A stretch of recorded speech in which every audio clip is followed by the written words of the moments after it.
Morning बच्चों, आज से हम क्लास प्रारंभ करने जा रहे हैं। विषयवार और विस्तार से विषय की पढ़ाई होगी। ध्यान से आप अपना जो सब्जेक्ट है उसे सुने, पढ़ें और नोट बनाएं। ठीक है। देखिए, नौवीं हिंदी हम आज पाठ 1 प्रारंभ करने जा रहे हैं, जिसका शीर्षक है दो बैलों की कथा। ये दो बैलों की कथा जो पाठ है वो 9वीं क्लास में है, पहला पाठ है। आप उसे ध्यानपूर्वक पढ़ें। हम पहले जो दो बैलों की कथा है वो मुंशी प्रेमचंद जी की कथा है। ठीक है। तो पहले हम जीवन परिचय पढ़ेंगे प्रेमचंद जी का, और किन बिंदुओं पर उनका जीवन परिचय आपको लिखना है ये भी हम विस्तार से बताते चलेंगे। आप वीडियो देख करके, सुन करके कॉपी में लिखते जाएं। तो कक्षा 9 विषय हिंदी का पाठ 1, जिसके लेखक प्रेमचंद जी हैं और उनकी रचना है दो बैलों की कथा। ठीक है। तो पहले हम मुंशी प्रेमचंद जी का जीवन परिचय पढ़ेंगे। उसमें किन बिंदुओं पर आपको जीवन परिचय लिखना है ये भी बताते जाएंगे, और प्रत्येक लेखक का आपको जीवन परिचय भी लिखना है। तो मुंशी प्रेमचंद जी का बुक उठाएं, बुक से देखें। प्रेमचंद जी का जन्म 1880 में बनारस के लम्ही गांव में हुआ था। उनका मूल नाम धनपत राय था। ठीक है। तो मुंशी प्रेमचंद जी का जो जन्म है 1880 में बनारस के लम्ही गांव में हुआ था। ठीक है। उनका वास्तविक नाम क्या था? धनपत राय। प्रेमचंद जी का बचपन अभाव में बीता और शिक्षा BA तक की हो पाई।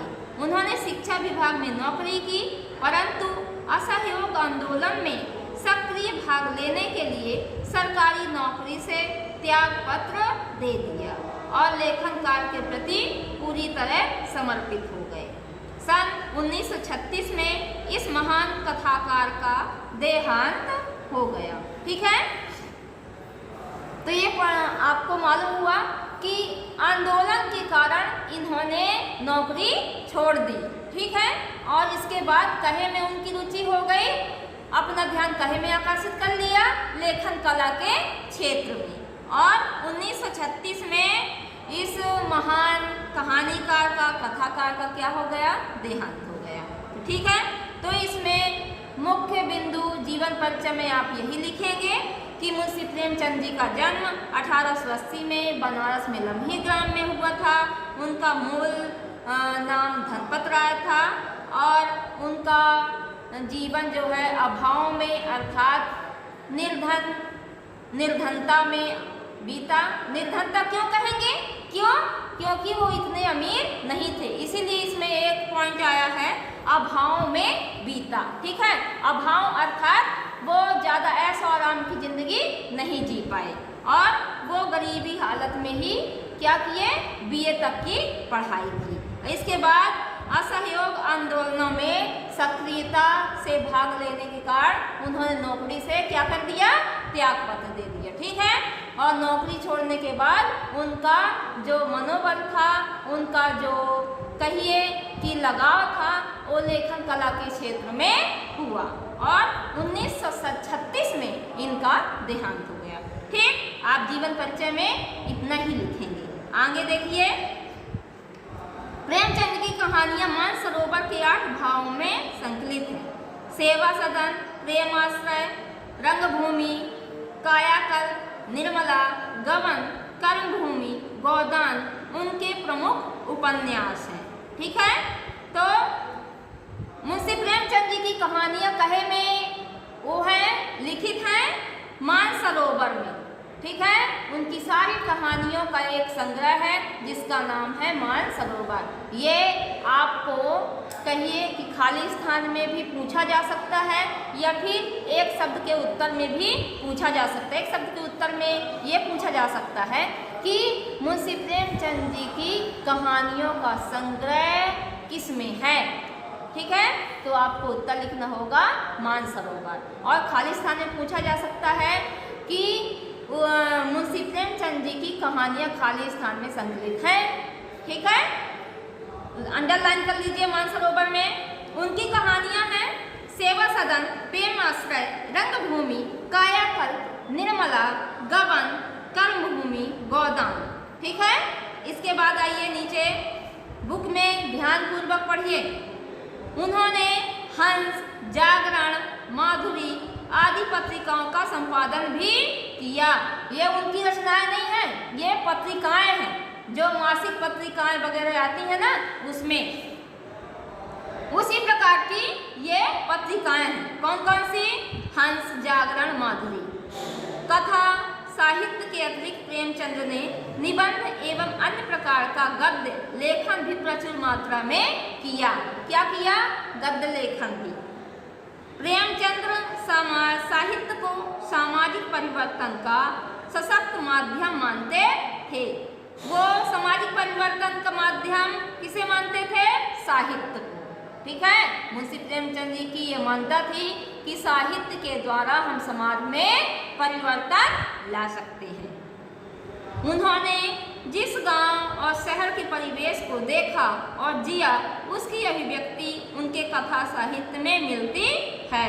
किसानों और मजदूरों की दयनीय स्थिति, दलितों का शोषण, समाज में स्त्री की दुर्दशा और स्वाधीनता आंदोलन आदि उनकी रचनाओं के मूल विषय रहे हैं। तो उन्होंने, मुंशी प्रेमचंद जी ने अपने साहित्य कला में किन किन को मूल उद्देश्य माना है, आधार माना है? मजदूरों की स्थिति।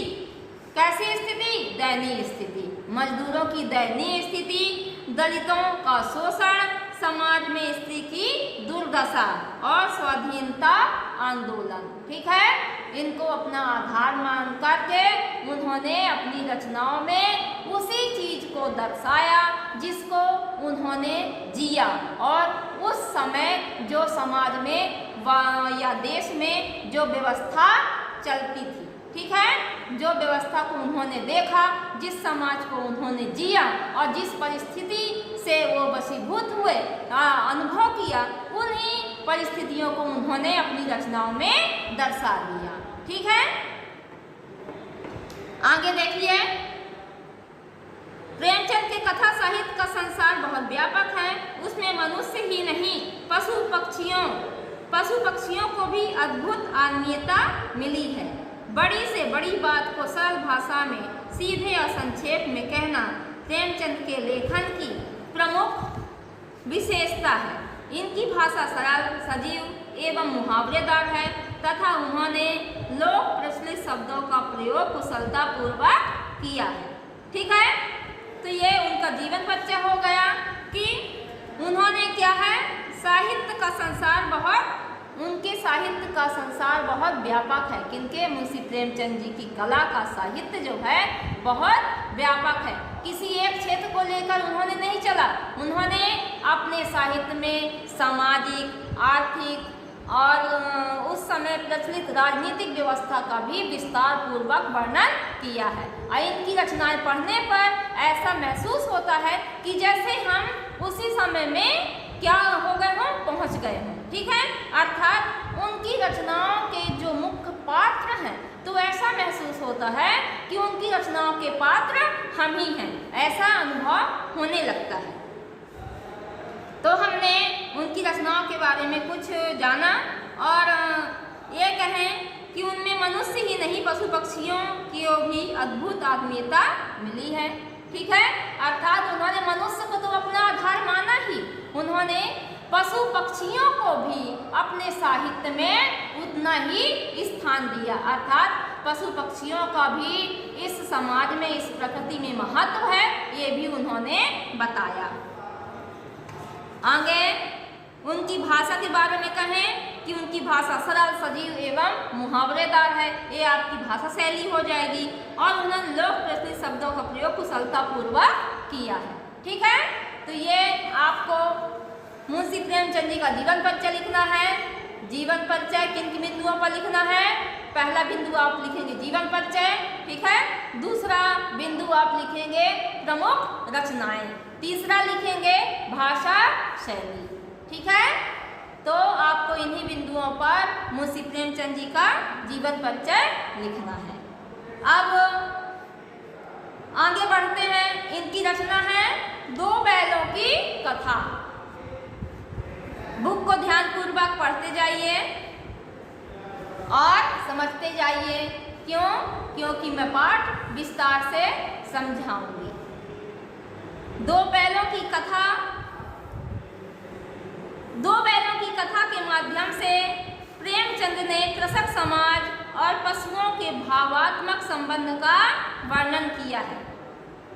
कृषक समाज और पशुओं के भावात्मक संबंध का वर्णन किया है, ठीक है। क्या है?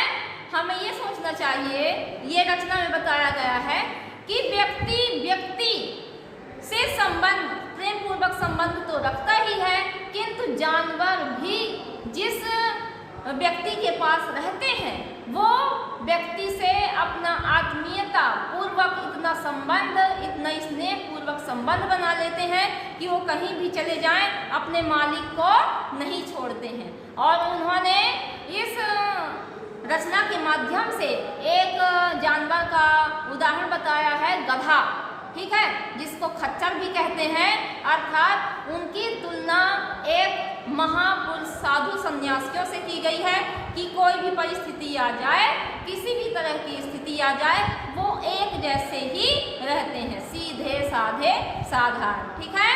तो उन्होंने बैलों का महत्व बताया और एक महात्मा की तुलना गधे से की है। अर्थात जिस तरह गधा साधारण, सरल स्वभाव का रहता है हर परिस्थिति में, और उसी प्रकार साधु सन्यासी भी एक जैसे ही रहते हैं। ये भी उन्होंने बताने की कोशिश की है।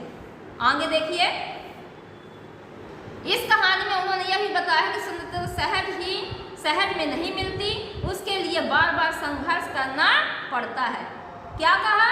कि किसी भी समाज को या व्यक्ति को स्वतंत्रता कोई साधारण चीज नहीं है। अर्थात स्वतंत्रता साधारण सहज नहीं मिल जाती है, बहुत सीधे तरीके से नहीं मिल जाती, उसके लिए बहुत संघर्ष करना पड़ता है। इस प्रकार परोक्ष रूप से यह कहानी आज़ादी के आंदोलन की भावना से जुड़ी है। किसकी भावना से जुड़ी है? आज़ादी के आंदोलन की भावना से जुड़ी है। इसके साथ ही इस कहानी में प्रेमचंद ने पंचतंत्र और हितोपदेश की कथा परंपरा का उपयोग और विकास किया है, ठीक है। आप लोग टीवी वगैरह में भी देखते होंगे कि पंचतंत्र की कहानियाँ आती हैं और हितोपदेश की कहानियाँ आती हैं। उन कहानियों का एक ही उद्देश्य होता था कि मूर्ख व्यक्ति को भी, मूर्ख से मूर्ख व्यक्ति को भी विद्वान और गुणवान बनाना, ठीक है। कहानी सुना करके, जिसको लिखना पढ़ना नहीं आता है तो वो कहानी सुनकर भी अपना ज्ञान वर्धन कर सकता है। इन कहानियों का यही उद्देश्य होता था। तो इस कहानी में क्या है? प्रेमचंद ने पंचतंत्र और हितोपदेश की कथा परंपरा का उपयोग और विकास किया है, ठीक है।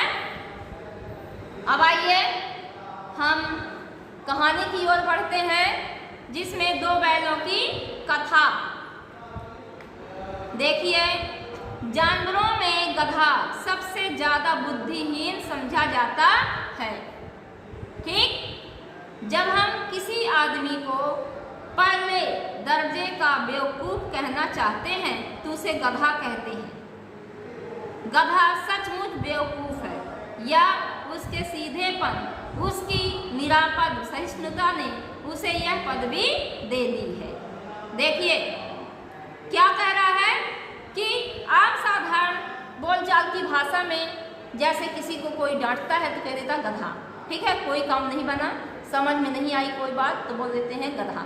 अर्थात इसमें क्या कहा गया कि बुद्धिहीन है। गधा मतलब जिसकी बुद्धि नहीं है, ठीक है। तो जानवरों में गधा सबसे ज़्यादा बुद्धिहीन समझा जाता है। हम किसी आदमी को यदि बहुत बड़ा बेवकूफ़ गधा कह देती है।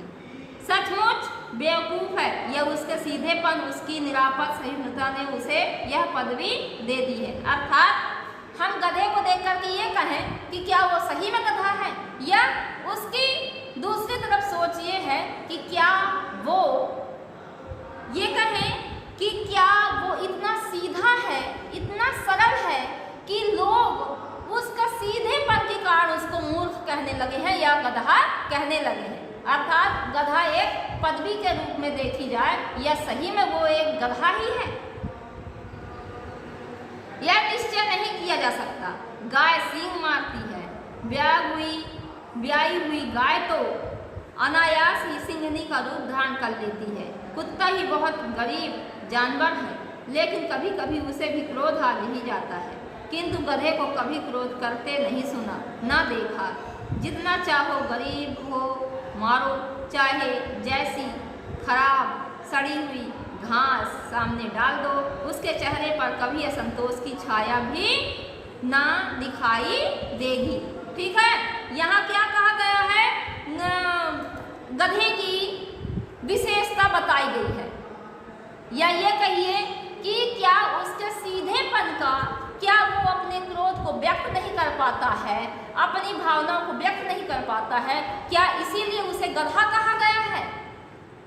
हम ये कहें कि वो अपनी अभिव्यक्ति किसी भी प्रकार से नहीं करता है। और अन्य जानवरों की उसने तुलना की है कि गाय भी सींग मारती है, जब उसे गुस्सा आता है तो वो सींग मार करके अपनी अभिक्रिया व्यक्त करती है। और ब्याई हुई गाय, अर्थात जब कोई गाय बच्चा देती है तो यदि कोई व्यक्ति उसके बच्चे को छू ले तो वो उस समय एक बाघ अर्थात शेरनी का रूप धारण कर लेती है और बच्चे की हिफाजत के लिए एक शेर के रूप में, सिंहनी के रूप में दुनिया के सामने आती है। उसे मनाना पड़ता है, फुसलाना पड़ता है, बहलाना पड़ता है, तभी उसके बच्चे को छुआ जा सकता है। ठीक है, तो ये कहे कि गाय जैसे सीधा जानवर भी जब उसके बच्चे के ऊपर विपत्ति आती है तो वो भी क्या बन जाती है, शेरनी बन जाती है। तो वो शेरनी बन करके गुर्रा करके क्या करती है, अपना गुस्सा व्यक्त करती है। ठीक है, अपनी अभिक्रिया व्यक्त करती है। और ये कहें कि चाहे कितना चाहो गरीब को मारो, चाहे जैसी खराब सड़ी हुई घास सामने डाल दो, उसके चेहरे पर कभी असंतोष की छाया भी ना दिखाई देगी। यहाँ यह कहा गया है कि चाहे उसके पास अच्छा व्यवहार करो, चाहे गलत व्यवहार करो, वो उसकी परिस्थिति हमेशा एक जैसी ही रहती है, उसके स्वभाव में कोई भी बदलाव नहीं आता है। ठीक है, ये किसकी विशेषता बताई गई है, गधे की। ठीक है, आगे बढ़ते हैं। वैशाख में चाहे एक आध बार कुलेल कर लेता हो, पर हमने तो उसे कभी खुश होते नहीं देखा। उसके चेहरे पर एक विषाद स्थायी रूप से छाया रहता है।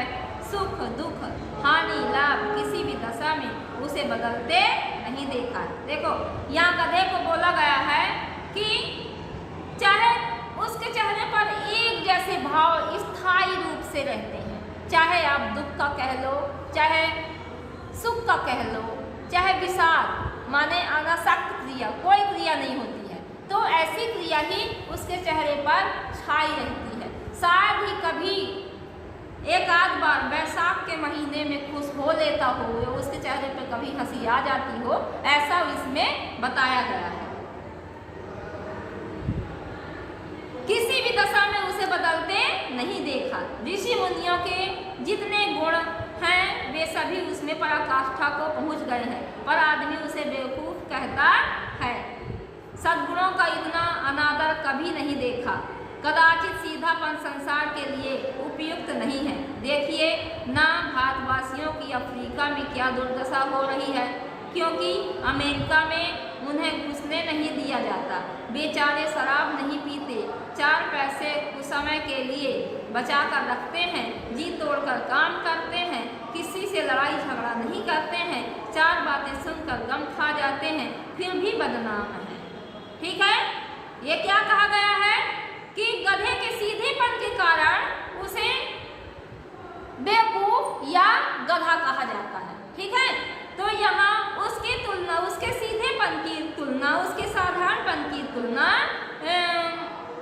लेखक ने साधु सन्यासियों से की है। अर्थात जिस प्रकार साधु सन्यासी एक जैसी स्थिति में रहते हैं, ऋषि मुनि एक जैसी स्थिति में रहते हैं और इस संसार को इतना जीत लेते हैं, सुख दुख को इतना वो जी लेते हैं या जान लेते हैं कि एक ही है, अर्थात इनका अंत एक न एक दिन अवश्य आता है।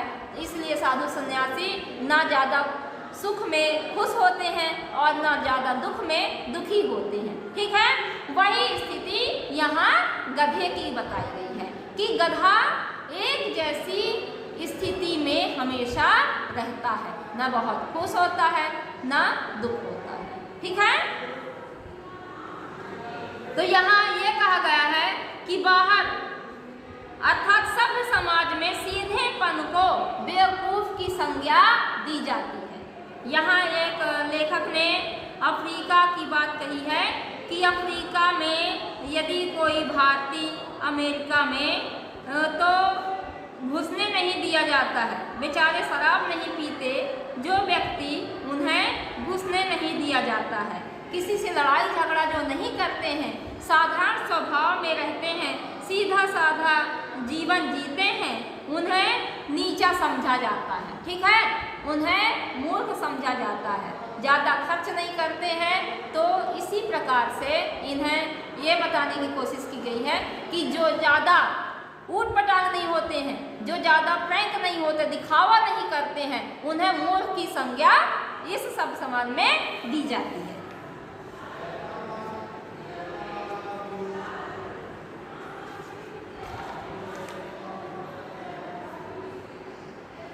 अगर वे भी ईंट का जवाब पत्थर से देना सीख जाते हैं तो शायद सभ्य कहलाने लगे। अर्थात जो बदलाव अपने जीवन में नहीं दिखाते हैं, अर्थात जो दिखावटीपन का जीवन नहीं जीते हैं, उन्हें गधे की या मूर्ख की संज्ञा दी जाती है।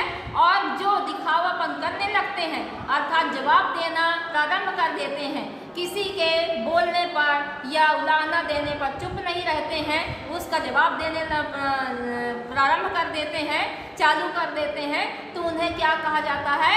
वह होशियार है, सभ्य है, क्योंकि वो परिस्थितियों से लड़ना जानता है। ठीक है, ऐसा कहना प्रारंभ कर देती है ये दुनिया। जापान की मिसाल सामने है, एक ही विजय ने उसे संसार की सभ्य जातियों में गण्य बना दिया। गण्य अर्थात गिना जाना। ठीक है, देखो जापान की मिसाल सामने है, यहाँ ये बताया गया कि जापान एक ही विजय प्राप्त करके संसार में शक्तिशाली देशों में गिना जाने लगा। लेकिन गधे का एक छोटा भाई और भी है जो उससे कम ही गधा है, और वह है बैल। देखिए, अब दूसरा गधे का जुड़वा भाई किसे बोला गया है? बैल को बताया गया है। अब बैल की बात बताई जा रही है। लेकिन गधे का एक छोटा भाई और भी है जो उससे कम ही गधा है, और वह है बैल। जिस अर्थ में हम गधे का प्रयोग करते हैं, कुछ उसी से मिलते जुलते अर्थ हैं। बछिया के ताऊ का भी प्रयोग करते हैं। कुछ लोग बैल को शायद बेवकूफ़ों में सर्वश्रेष्ठ कहेंगे, मगर हमारा विचार ऐसा नहीं है।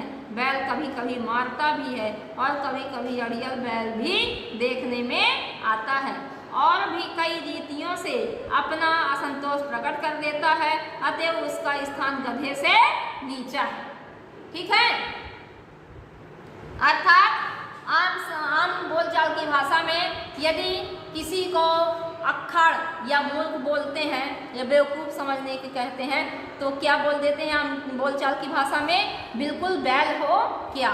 ठीक है, तो उसी प्रकार का यहाँ लेखक ने बताया है कि हम गधे का एक जुड़वा भाई बैल है, जो गधों का भी क्या कहा जाता है? गधों की तुलना में आता है।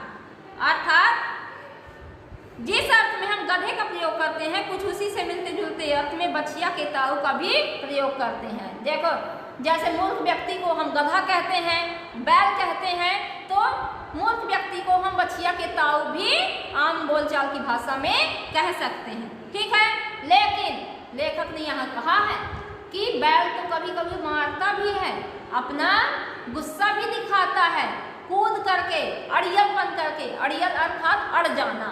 जैसे कहीं यदि कोई किसान ले जा रहा हो किसी बैल को तो पीछे से हिलाता है, यदि वो नहीं जाता है तो उसे डंडा भी मारता है, उसकी रस्सी भी खींचता है, लेकिन वो अड़ जाता है कि नहीं, उसी को अड़ियल बोलते हैं। ठीक है, अड़ जाता है कि मुझे नहीं जाना है,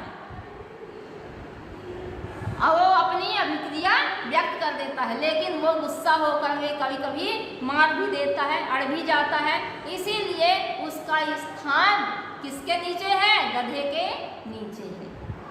आगे देखिए, झूरी काछी के दोनों बैलों के नाम थे हीरा और मोती। यहाँ तो जानवरों के हम विशेषताएं बता दिए, गधा और बैल, बछिया के ताऊ।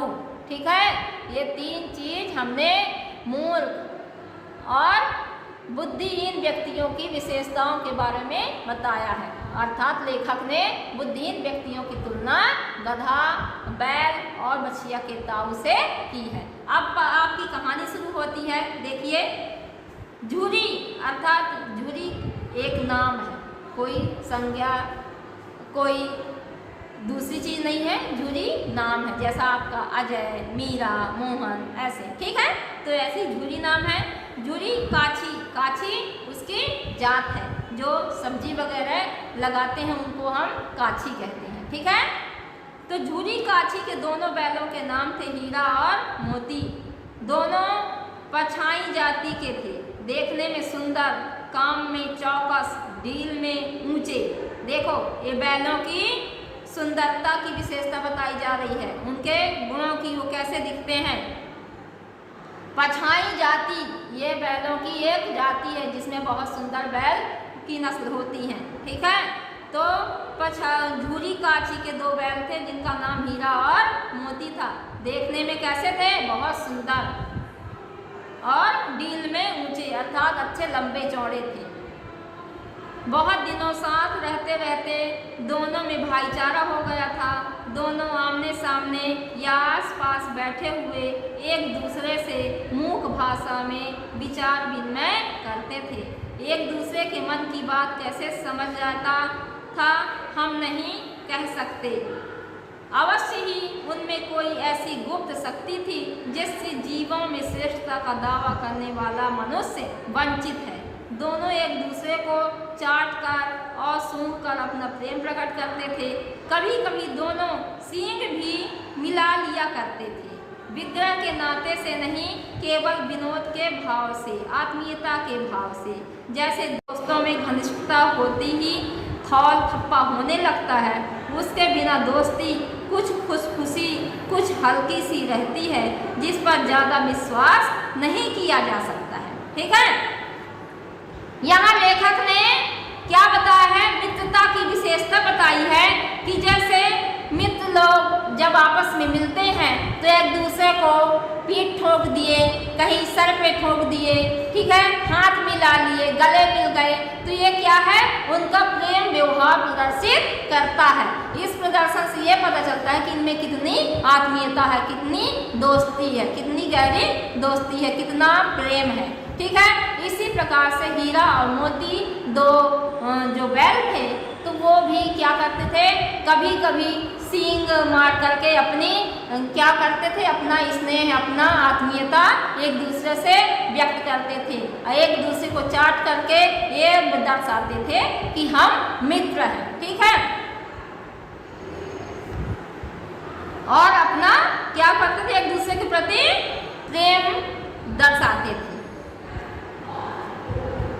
आगे इसमें देखिए, इसके बिना दोस्ती कुछ फुसफुसी, कुछ हल्की सी लगती है, जिस पर ज़्यादा विश्वास नहीं किया जा सकता है।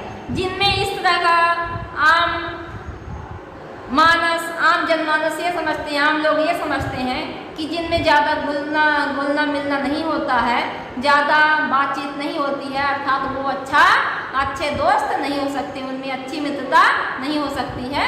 तो यह इसी चीज़ को अपनी मित्रता दर्शाने के लिए, अपनी दोस्ती दर्शाने के लिए, अपना स्नेह दर्शाने के लिए, अपना अच्छा व्यवहार दर्शाने के लिए एक दूसरे को हाथ मिलाते हैं, एक दूसरे से गले मिलते हैं, थौल थप्पा करते हैं अर्थात एक दूसरे को पीठ में ठोक करके, उसी प्रकार ये बैल भी एक दूसरे को चाट करके, मूक भाषा में सींग हिला करके, कभी सींग हिला करके अपना एक दूसरे के प्रति दोस्ती दर्शाते थे। ठीक है, आगे देखिए, इसमें लिखा है जिस वक्त ये दोनों बैल हल या गाड़ी में जोत दिए जाते और गर्दन हिला हिला कर चलते, उस वक्त हर एक की यही चेष्टा होती थी कि ज़्यादा से ज़्यादा बोझ मेरी ही गर्दन पर रहे। दिन भर के बाद दोपहर या संध्या को दोनों खुलते तो एक दूसरे को चाट चूट कर अपनी थकान मिटा लिया करते थे। नाद में खली भूसा पड़ जाने के बाद दोनों साथ उठते, साथ नींद में मुंह डालते, नाद में मुंह डालते और साथ ही बैठते थे। एक मुंह हटा लेता तो दूसरा भी हटा लेता था। देखो, उन दोनों की मित्रता की बात कही गई है कि वो यही समझते थे अच्छी मित्रता के लिए कि मेरी गर्दन पर ज़्यादा बोझ पड़े, उसकी कम बोझ, उसके गर्दन पर कम बोझ पड़े। अच्छे दोस्तों में भाईचारों में यही रहता है कि अपने दोस्त को हमेशा सुखी देखना चाहते हैं। ठीक है, इसलिए यही एक अच्छे मित्र की यही पहचान होती है कि अपने दोस्त के ऊपर संकट कम से कम आता देखें, अर्थात उसके ऊपर यदि संकट आया है तो उसे हटाने की कोशिश करें। उसी प्रकार हीरा और मोती जो दो बैल थे वो यही सोचते थे कि मेरे भाई हीरा पर कम बोझ पड़े, और हीरा सोचता था कि मेरे दूसरे भाई जो मोती है उस पर कम बोझ पड़े। नाद अर्थात जहाँ बैलों के लिए, जानवरों के लिए, गाय भैंसों के लिए नाद भूसा आप लोग समझते हैं, गेहूं और धान और दाल वगैरह का वो भूसा निकलता है खेती करने के बाद, उसे ही नाद में डालकर भिगो करके उसमें खली और चुनी, अर्थात आप तेल पिघाते हैं तो उसमें से जो गाढ़ा गाढ़ा पदार्थ निकलता है लकड़ी जैसे, तो उस क्या कहते हैं, उसे खली कहते हैं। ठीक है, तो उसे सब मिक्स करके नाद पर डाल दिया जाता था और दोनों बड़े प्रेम पूर्वक खाते थे। संयोग की बात, झूरी ने एक बार गोई को ससुराल भेज दिया। बैलों को क्या मालूम वे क्यों भेजे जा रहे हैं, समझे, मालिक ने हमें बेच दिया। अब क्या हुआ कि संयोग झूरी ने एक बार गोई को ससुराल भेज दिया, अर्थात झूरी ने उन दोनों को, गोई अर्थात मित्र, सहेली, सखा, ठीक है, तो उन्हें कहाँ भेज दिया, ससुराल भेज दिया, और उन्हें मालिक ने हमें बेच दिया। वो क्या समझ रहे हैं कि मालिक ने हमें बेच दिया है। अपना यूँ बेचा जाना उन्हें अच्छा लगा या बुरा कौन जाने, पर झूरी के साले गया को घर तक गोई ले जाने में दांतों पसीना आ गया। देखो, गोई यहाँ मित्रता के लिए बताया गया है। गोई दो सखा, दो सहेलियों को गोई शब्द प्रयोग किया जाता है, तो वहाँ ये कहा गया कि इसमें लेखक बता रहा है कि क्या उन्हें जब बेच दिया गया तो क्या उन्हें अच्छा लगा या बुरा लगा, इस चीज़ का अनुभव नहीं किया जा सकता है। ठीक है, जानवर भी अच्छे बुरे का फर्क जानते हैं ले जाने, लेकिन उन्हें जब झूरी के साले गया, झूरी के साले का क्या नाम है, गया, तो उन्हें अपने घर तक ले जाने में हीरा मोती को दांतों अर्थात पसीना बहाना पड़ा, दांतों से पसीना आ गया, इतनी मेहनत करनी पड़ी। पीछे से हाँकता तो दोनों दाएं बाएं भागते, पकैया पकड़कर आगे से खींचता तो दोनों पीछे को जोर लगाते, मारता तो दोनों सींग नीचे करके फुकारते। ठीक है, ये बैलों की स्थिति बता रहा है कि पीछे से हाँकता तो दोनों दाएं बाएं भागते। ठीक है, यदि दोनों को ले जा रहा है साथ में, तो यदि पीछे से मारता है तो एक यहाँ जा रहा है और एक यहाँ जा रहा है, ये स्थिति हो रही है, और दोनों को जोर लगाते, दोनों पीछे को जोर लगाते, अर्थात गाड़ी यदि आगे भगाता है तो वो पीछे ही रुक जाती है, इस तरह की स्थिति उनकी हो रही है। मारता तो दोनों सींग नीचे करके उसे मारने की कोशिश करते। कभी गाय भैंसों को मारते देखा है आप लोगों ने, तो देखिए कि यदि उन्हें मारो तो नीचे मुंडी कर लेते हैं और ऐसे करके मारते हैं, ठीक है। कभी कभी मार भी देते हैं। यदि उनके सामने से नहीं हटे व्यक्ति तो मृत्यु भी हो सकती है। हमें तो तुम्हारी मारता तो दोनों सींग करके हुंकारते। अगर ईश्वर ने उन्हें बाणी दी होती तो झुर्री से पूछते, हम तुम गरीबों को क्यों निकाल रहे हो। ये क्या बोल रहे हैं? अब यह देखिए छिपी हुई बात कही जा रही है कि यदि उनके पास बाणी होती, बोल करके बता पाते, तो वे पूछते कि उनको घर से क्यों निकाला जा रहा है। ये मोती, हीरा और मोती ये पूछ रहे हैं, ठीक है। वो उनके मन की भावना। हमने तो तुम्हारी सेवा करने में कोई कसर नहीं उठा रखी है। अगर इतनी मेहनत से काम न चलता था तो और काम ले लेते। हमें तो तुम्हारी चाकरी में मर जाना कबूल था। हमने कभी दाने चारे की शिकायत नहीं की। तुमसे तो कुछ खिलाया, वह सिर झुकाकर खा लिया, फिर तुमने हमें यह जालिम के हाथ क्यों बेच दिया। देखो ये जानवरों के मन की भावनाएं हैं, जो दो बैलों की हीरा और मोती के मन की भावनाएं हैं, जो ये बता रही हैं कि हमने तुम्हारी खूब सेवा की है और बदले में तुमसे कुछ नहीं मांगा है। जो भी तुमने सूखा घास, सूखी चारा, ये सब जो भी दिया आपने, हमने बहुत प्रेम पूर्वक खाया है और आपका काम किया है। यदि इतने काम में आपका गुजारा नहीं होता है, आपको कम खर्च अधिक है और कम पड़ रहा है, आपको इनकम कम हो रही है, तो हमें क्या करो, हमसे और काम ले लो। देखो एक ये मालिक के प्रति वफादारी का संकेत मिल रहा है कि जानवर भी वफादारी कितने अच्छे से, कितने आत्मीयता ढंग से निभाते हैं कि नहीं। आप यदि इतने काम से खुश नहीं हैं, आपकी संतुष्टि नहीं हो रही है, तो आप हमसे और काम ले सकते हैं, लेकिन हमें यहाँ से जाने के लिए मत कहिए, ठीक है। तो यही कह रहे हैं कि हमने आपकी मन से सेवा की है, लेकिन आप हमारी ये सेवा को क्यों ठुकरा दिए, ठीक है, और हमें घर से क्यों निकाल दिए, इस जालिम के हाथों क्यों बेच दिए। क्यों? क्योंकि हम आपके घर में ही खुश थे। आगे कहानी कल पढ़ेंगे और समझेंगे, तब तक आप ये कहानी पढ़िए, ठीक।